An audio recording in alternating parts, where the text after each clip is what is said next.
오늘도 주님 앞에 나오신 모든 성도 여러분 주님의 이름으로 환영하고 축복합니다. 오늘은 특별히 베드로전서 2장 우리 24절, 25절 말씀을 다시 보면서 특별히 죄책감 그리고 십자가 이런 주제로 말씀을 나누어 가도록 하겠습니다. 먼저 하나님의 말씀을 함께 보도록 하겠습니다. 그분이 친히 나무에 달려 자기 몸으로 우리의 죄를 짊어지셨으니 이는 우리가 죄에 대해 죽고 의에 대해 살게 하시려는 것입니다. 그분이 채찍에 맞음으로 여러분이 나음을 얻었습니다.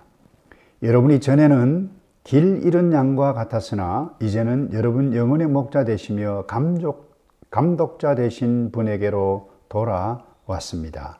아멘.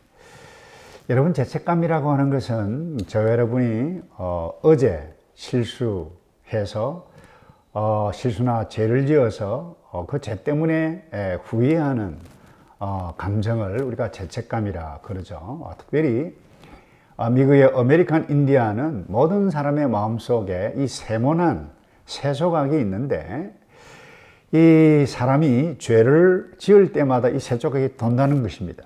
그러니까 돌 때마다 그 자기 자신에게 고통스러운 것을 주는데 그것에 대한 느낌을 죄책감이라 이렇게 표현을 했습니다.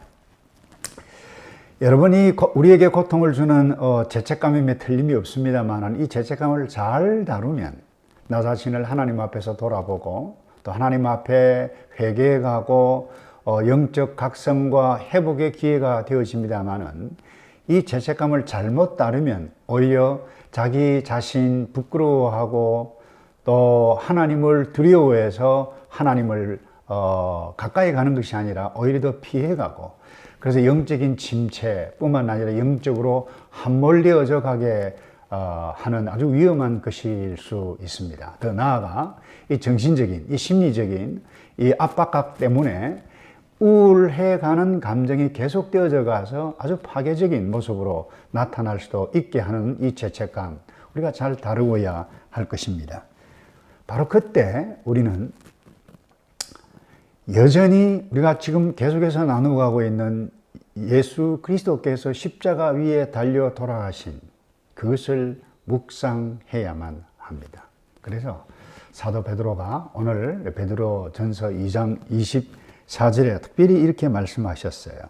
그분이 친히 나무에 달려 자기 몸으로 우리의 죄를 짊어지셨으니 이는 우리가 죄에 대해 죽고 의에 대해 살게 하시려는 것입니다. 그분이 채찍에 맞음으로 여러분이 나음을 얻었습니다 라고 말씀했어요.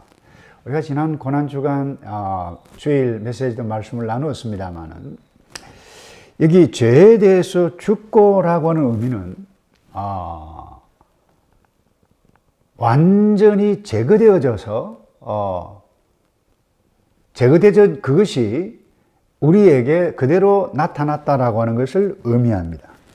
그렇기 때문에 여러분 혹 어제 불미스러운 사건 또 나를 죄책감에 느끼게 하는 그 일들이 생각날 바로 그때 이 십자가를 묵상하게 되어졌을 때에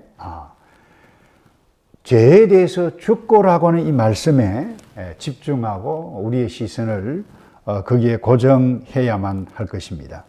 그리고 그뿐만 아니라 그 다음에 이렇게 말씀해 가고 있어요.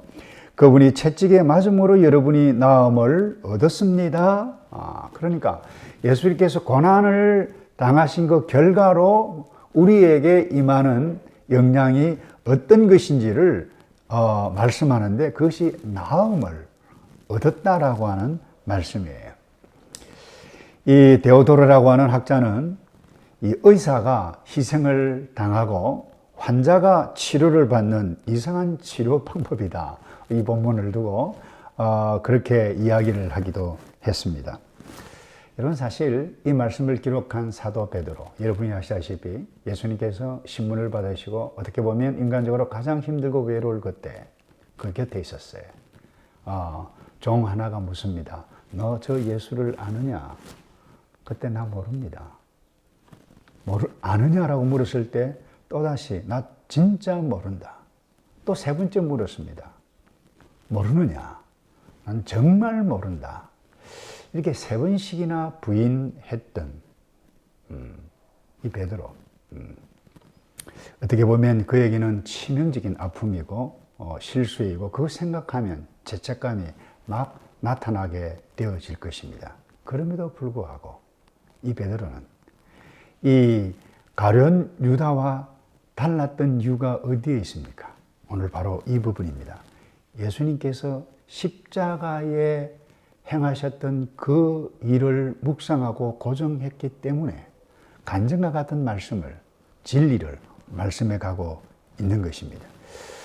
사랑하는 성도 여러분, 우리가 우리를 믿음의 자리에서 넘어지게 하고 또 함몰하게 해가는 이 악한 영이 반드시 있다라고 하는 사실을 우리는 기억해야만 할 것입니다. 어떻게 합니까? 우리의 생각 속에 부정적인 생각을 집어넣습니다. 그리고 믿음의 자리에서 떨어지게 한다라고 하는 부분입니다.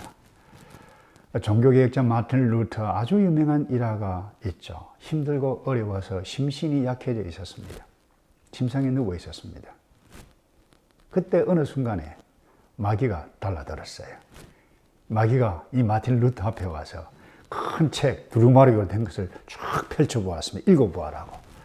이 루터가 그것을 이렇게 읽어보니까 지금까지 자기 자신이 지었던 죄 하나하나 죄의 목록이 쭉 기록되어져 있다라고 하는 것을 보았어요.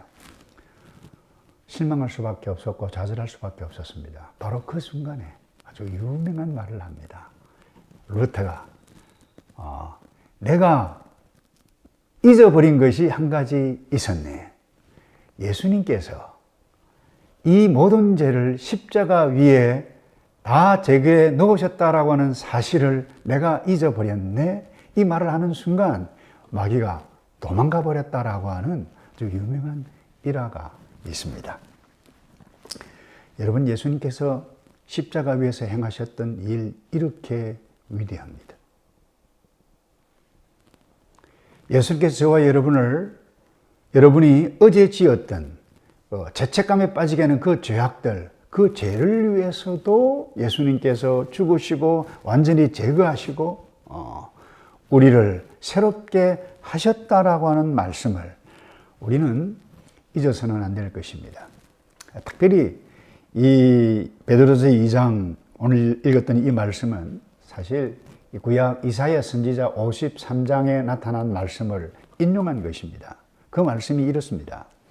그가 찔림은 우리의 허물을 인하며 그가 상함은 우리의 죄악을 인함이라. 그가 징계를 받음으로 우리가 평화를 누리고 그가 채찍에 맞음으로 우리가 나음을 입었도다 그랬는데 이 이사야 그리고 베드로 이 성경에 나타난 이 우리의 죄악이라고 하는 이 단어, 특별히 이 구약 이사야가 사용하고 있는 이 죄악이라고 하는 히브리 단어는 아이온이라고 하는 단어입니다. 이것은 단순한 반역뿐만이 아니라 반역으로 인한 죄의 형벌까지 다 모든 재앙까지 포함하고 있는 단어가 이 아이온이라고 하는 단어입니다. 동생을 죽인 가인이 이런 말을 했죠. 내 죄벌이 지기가 너무 무겁습니다. 창세기 4장 13절에 말을 했는데 내 죄벌 지기가 너무 무겁다라고 했을 때 죄벌이라고 하는 단어가 바로 이 히브리 아이온이라고 하는 단어, 동일한 단어인 것입니다. 그러니까 이때 죄벌, 이 아이온이라고 하는 이 죄벌이 예수님께서 2000년 전에 십자가에 달려 돌아가셨을 그때에 이 죄벌이 예수님에게 다 부어졌고 쏟아졌고 예수님께서 혼자 다 짊어지시고 저주를 받게 되고 예수님이 죽으셨다는 것입니다. 나의 어제의 죄가 그 예수님과 함께 죽었다라고 하는 부분입니다. 심판받아 없어졌다라고 하는 부분입니다. 여러분, 우리가 십자가를 쳐다보지 않으면 안 될 이유가 바로 여기에 있는 것입니다. 우리 죄를 처리할 방법이 없습니다. 무슨 재간으로 저와 여러분이 지었던 죄를 처리할 수 있습니까? 돈으로 해결하겠습니까? 무엇으로 해결할 수 있어요? 우리가 고행을 함으로, 일을 함으로 우리의 죄를 없앨 수가 있습니까? 그럴 수가 없는 것입니다. 그러므로 이 십자가가 아니면 절대적으로 불가능하다라고 하는 사실. 그래서 이 십자가를 바라보고 십자가를 찬송하고 십자가를 믿을 때에 성령께서 우리의 죄책감을 사라지게 해 주신다라고 하는 사실입니다. 뿐만 아니라 십자가는 여러분 나의 죄를 지신 그 예수님만이 거기에 있는 것이 아니라고 하는 사실을 우리는 또한 기억해야만 합니다.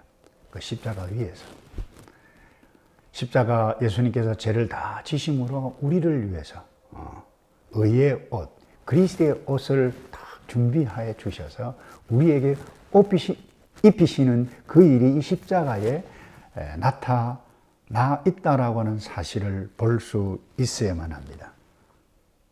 그래서 이 사도 베드로는 이렇게 그 부분 이어서 이렇게 말씀합니다. 25절에 여러분이 전에는 길 잃은 양 같았으나 이제는 여러분 영혼의 목자 되시며 감독자 되신 분에게로 돌아왔습니다. 여러분, 이 얼마나 놀라운 일입니까? 정말로 놀라운 일 아닙니까? 사실 이 예수님 십자가 때문에 우리의 죄가 없어지고 의의 옷을 입고 이 놀라운 복 어디 있습니까? 근데 가끔 보면 그래요. 어떤 성도는 내가 예수를 믿어도 별로 복 받은 것이 별로 없는 것 같다. 이런 말을 하는 분들이 가끔 있어요. 왠가 하면 예수를 믿으니까 하지 말아야 할 것도 굉장히 많고 예수를 믿으니까 오히려 죄책감만 더 나타나고 그래서 예수를 믿는 것이 별로 이 복이다라고 하는 생각이 들지 않는다. 이렇게 생각하는 사람이 있는데 십자가를 생각하지 않고 자기 생각만 한 결과이기 때문이라고 하는 사실을 놓쳐서는 안 될 것입니다. 예수를 믿어도 풍성한 삶을 누리지 못하는 이유가 무엇입니까? 여전히 나 자신을 생각하는 거예요. 예수님께서 하신 일에 집중하지 않기 때문입니다.